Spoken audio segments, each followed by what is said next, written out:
नमस्कार, मैं चोकोमैन। आज 18 जून 2025 है। जब हम सुबह की चाय पी रहे थे, मध्य पूर्व के आसमान में जंग का सायरन बज चुका था।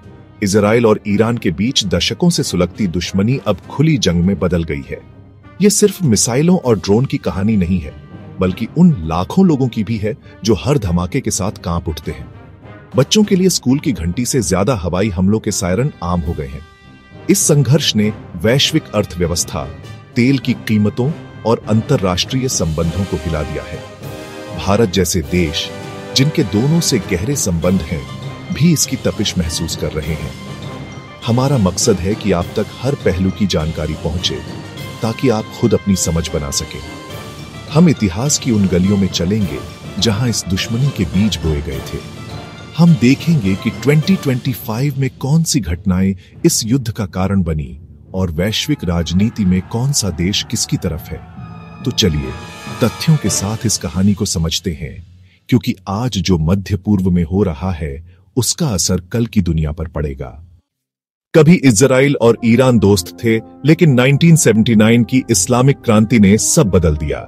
शाह की सत्ता गई, ईरान इस्लामिक गणराज्य बना और इजराइल दुश्मन नंबर 1। क्रांति के बाद ईरान ने इजराइल के अस्तित्व को नकारा और उसे क्षेत्र से मिटाने की बात की।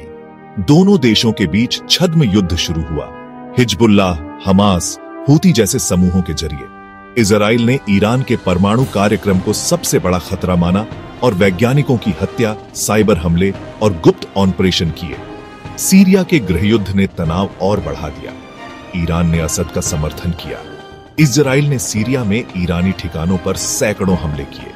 2024 तक ईरान परमाणु कार्यक्रम में तेजी से आगे बढ़ रहा था। इजराइल की लाल रेखा के करीब पहुंच चुका था। दोनों देशों के बीच अविश्वास इतना गहरा हो गया कि एक छोटी सी चिंगारी भी बड़ा धमाका कर सकती थी। 2025 की शुरुआत में एक घटना ने छद्म युद्ध को सीधी जंग में बदल दिया। अप्रैल 2025, दमिश्क में ईरानी दूतावास के पास हमला। ईरान ने इजराइल को दोषी ठहराया और बदला लेने की कसम खाई। 2 हफ्ते बाद ईरान ने इजराइल पर सैकड़ों ड्रोन और मिसाइलें दागी। पहली बार ईरान ने सीधे अपनी जमीन से हमला किया। इजराइल ने अपने एयर डिफेंस सिस्टम और सहयोगियों की मदद से ज्यादातर मिसाइलें रोक लीं, लेकिन कुछ सैन्य ठिकानों पर नुकसान हुआ। इजराइल ने जवाबी कार्रवाई में ईरान के अंदर रणनीतिक ठिकानों पर हमले किए, जिनमें परमाणु कार्यक्रम से जुड़े स्थल भी थे। अब दोनों देश सीधे एक दूसरे पर हमला कर रहे थे। छाया युद्ध खुली जंग में बदल चुका था। इसके बाद हमलों और जवाबी हमलों का सिलसिला शुरू हो गया। हिजबुल्लाह ने इजराइल पर रॉकेट दागे। इजराइल ने लेबनान और सीरिया में बमबारी तेज की। दोनों तरफ सैनिक और नागरिक मारे गए। यह जंग आम इंसानों की हार बन गई। यह लड़ाई अब सिर्फ इजराइल ईरान तक सीमित नहीं रही।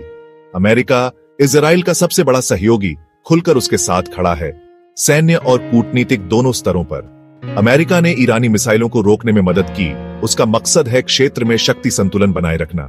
ईरान के पास भी प्रतिरोध के अक्ष हिजबुल्लाह, हूती, सीरिया, इराक के शिया मिलिशिया जैसे सहयोगी हैं, जो इजराइल और उसके हितों पर हमले कर रहे हैं।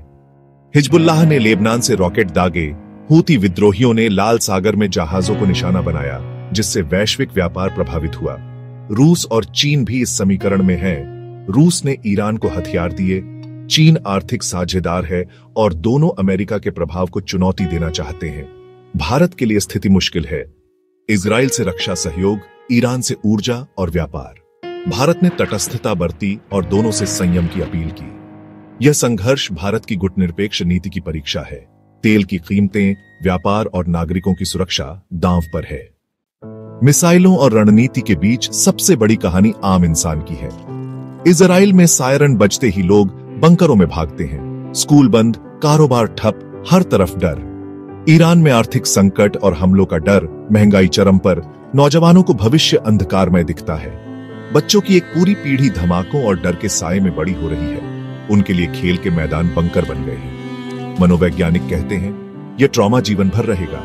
बच्चे छोटी छोटी आवाजों से डर जाते हैं, भविष्य को लेकर निराश हैं। युद्ध का असर सीमाओं से बाहर है। लेबनान, सीरिया, इराक में लाखों लोग प्रभावित, घर छोड़ने को मजबूर। युद्ध में मरने वालों की गिनती हो सकती है, लेकिन तबाह जिंदगियों और टूटे सपनों का कोई हिसाब नहीं। आज युद्ध सिर्फ जमीन पर नहीं, मोबाइल और स्क्रीन पर भी लड़ा जाता है। Information warfare. दोनों पक्ष सोशल मीडिया और न्यूज चैनलों के जरिए अपनी अपनी कहानी दुनिया को बेच रहे हैं। इजराइल खुद को रक्षक, ईरान खुद को नायक बताता है। सच्चाई सबसे पहले शिकार होती है।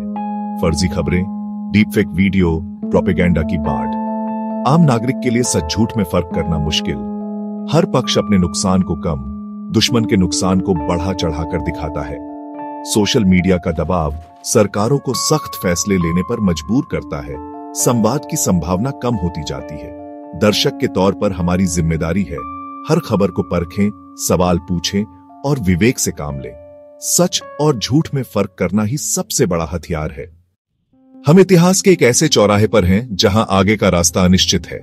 यह सिर्फ दो देशों की लड़ाई नहीं, दो विचारधाराओं और भविष्य की टकराहट है। इस संघर्ष का कोई आसान हल नहीं। पूरी जीत का मतलब पूरी तबाही। शांति का रास्ता सिर्फ संवाद और कूटनीति से निकल सकता है। भारत के लिए यह सबक है, राष्ट्रीय सुरक्षा जरूरी है, लेकिन संवाद और निष्पक्षता भी उतनी ही अहम। हमें प्रोपेगेंडा से बचकर तथ्यों के आधार पर अपनी समझ बनानी होगी और शांति की वकालत करनी होगी। अंत में सवाल यही है, क्या ताकत और बदले से शांति मिलती है? जवाब आसान नहीं, लेकिन सोचना जरूरी है। उम्मीद है एक दिन मध्य पूर्व के आसमान में शांति का सूरज उगेगा। नमस्कार।